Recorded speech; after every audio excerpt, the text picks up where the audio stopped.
les nombres complexes, ou dois-je dire les célèbres nombres complexes.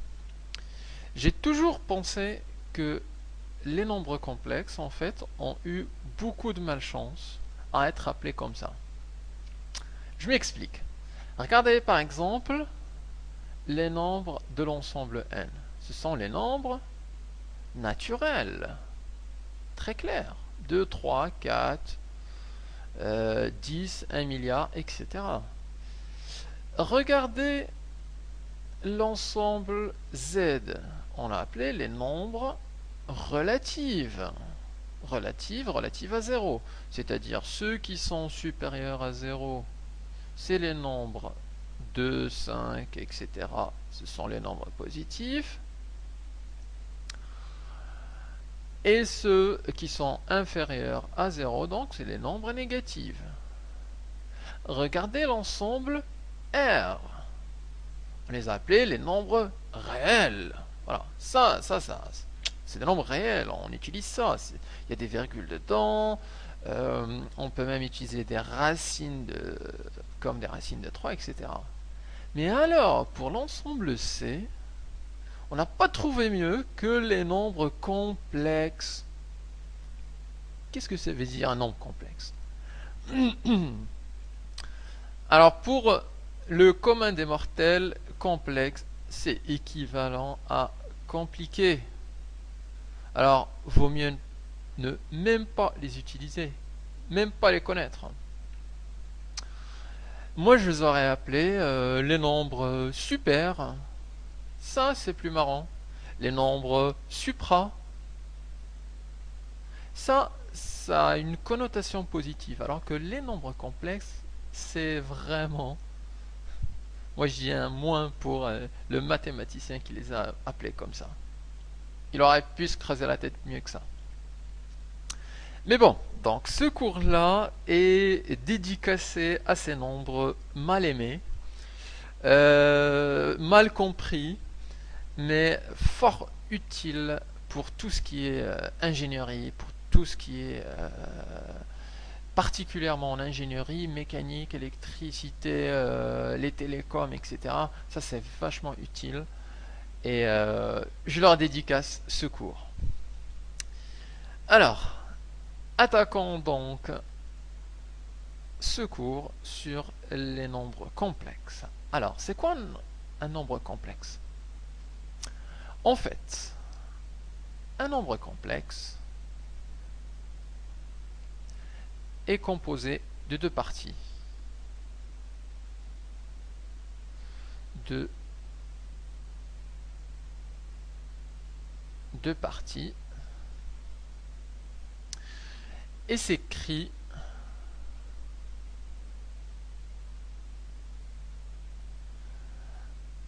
alors on l'écrit sous forme de z. Les nombres réels, on les écrit sous forme x ou y. Les nombres complexes, c'est souvent on adopte la notation z. On appelle z1, z2, z3. On leur réserve en fait la lettre z. Donc un nombre complexe dans le cas général, on l'écrit a plus ib. Et donc il est composé de deux parties. Les nombres a et b appartiennent à R, c'est-à-dire que ce sont des nombres réels, 2, 3, moins 5, moins racine de 5, et c'est le nombre i qui fait la particularité ici de l'ensemble C. Alors qu'est-ce qu'il a de particulier ce i? Alors, je vais le noter ici. Le i a pour particularité que i au carré c'est égal à moins 1. Par définition, le i au carré c'est égal à moins 1. Donc c'est la seule quasiment propriété qu'on connaît sur le i. Le i n'est pas un nombre réel, c'est un nombre dit imaginaire pur. Et donc en fait on peut distinguer deux choses dans un nombre complexe. La partie A, 'on va l'appeler la partie réel de Z, qu'on va noter RE de Z, et le B, on va l'appeler la partie imaginaire de Z. Et on va le noter IM de Z. Alors, quelques exemples.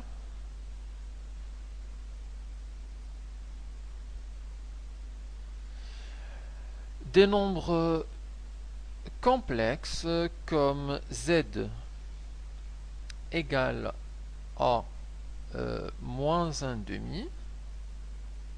C'est un nombre complexe qui a une partie réelle A qui est égale à moins 1/2 et la partie imaginaire est nulle.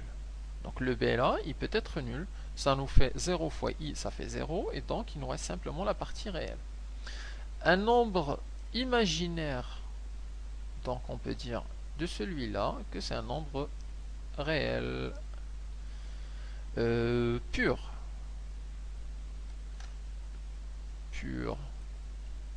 De même, on peut parler de nombres imaginaires purs comme racine de 2 fois I. Où dans ce nombre-là, le A est nul, on a seulement un B qui est égal à racine de 2, qui est multiplié par I, auquel cas on parle de nombre imaginaire pur. Le cas général d'un nombre imaginaire ou d'un nombre complexe, c'est le cas du type racine de 2 plus 3i, où on a les deux parties, la partie réelle et la partie imaginaire, le 3. Elle peut être négative, la partie réelle et la partie imaginaire. Alors, je change mon exemple ici, le racine de 2 moins 3i. Auquel cas, la partie imaginaire, c'est pas seulement 3, mais moins 3. C'est exactement le nombre qui est multiplié par i. On le voit dans la définition. Donc, très succinctement, un nombre complexe, c'est un nombre qui est composé de deux parties. La partie réelle, c'est un nombre réel, et la partie imaginaire qui est constituée d'une partie réelle, le b est un nombre réel, multiplié par i, qui est le nombre imaginaire pur. Alors, on peut parler du conjugué d'un nombre réel, plutôt conjugué d'un nombre complexe. Donc, conjugué d'un nombre complexe. Ce conjugué-là, on le note z bar. Alors, si le z c'est égal à a plus ib, alors le nombre z bar, le conjugué, c'est égal à a moins ib. C'est-à-dire que la partie entre le nombre z et le nombre z bar sont conjugués, ils ont la même partie réelle et deux parties imaginaires opposées. Là on a un plus, là on a un moins. Donc pour passer de l'un à l'autre, en fait il suffit de changer le signe de la partie imaginaire. De même, on peut parler, alors après le conjugué d'un nombre complexe, on peut parler du module et de l'argument module et argument d'un nombre complexe. qu'est-ce que c'est? Alors, je vais mettre ici notre nombre z égale à a plus ib. Alors, à partir de ce nombre, on peut calculer deux choses, son module et son argument. Alors, le module de z, c'est ce qu'on note z entre deux barres, comme la valeur absolue. Seulement, on parle pas, on dit la valeur absolue d'un nombre réel. Pour les nombres complexes, on parle du module de z. Alors, le module de z a une relation très directe. Ça, c'est calculé directement par la relation. Le module de z, c'est égal à la racine carrée de la partie réelle, c'est-à-dire le a au carré, élevé au carré, plus la partie imaginaire élevée au carré. Donc on prend le a au carré plus le b au carré. Si les a et le b sont négatifs, eh bien on les prend avec leur signe, donc, et on met entre parenthèses au carré plus b au carré. La deuxième caractéristique d'un nombre complexe est son argument.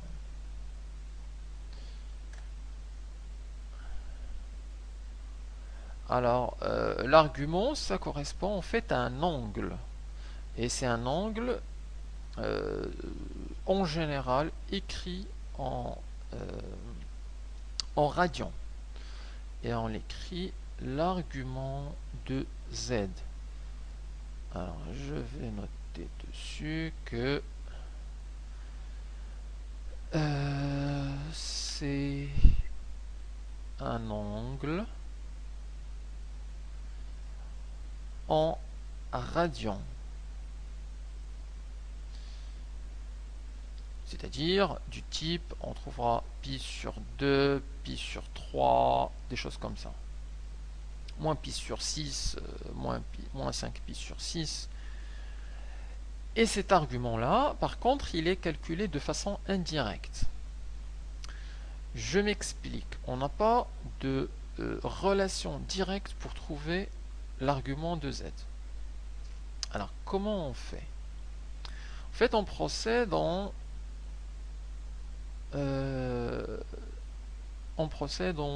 trois étapes. Trois étapes plutôt.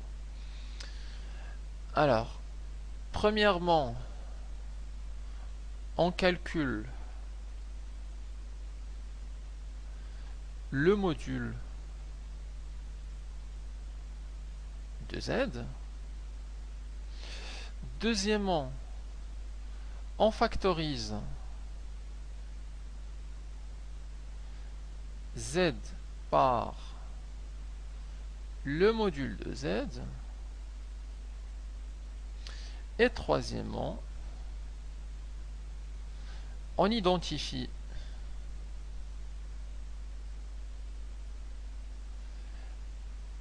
cosinus de θ égale et le sinus de θ égale, et de là on déduit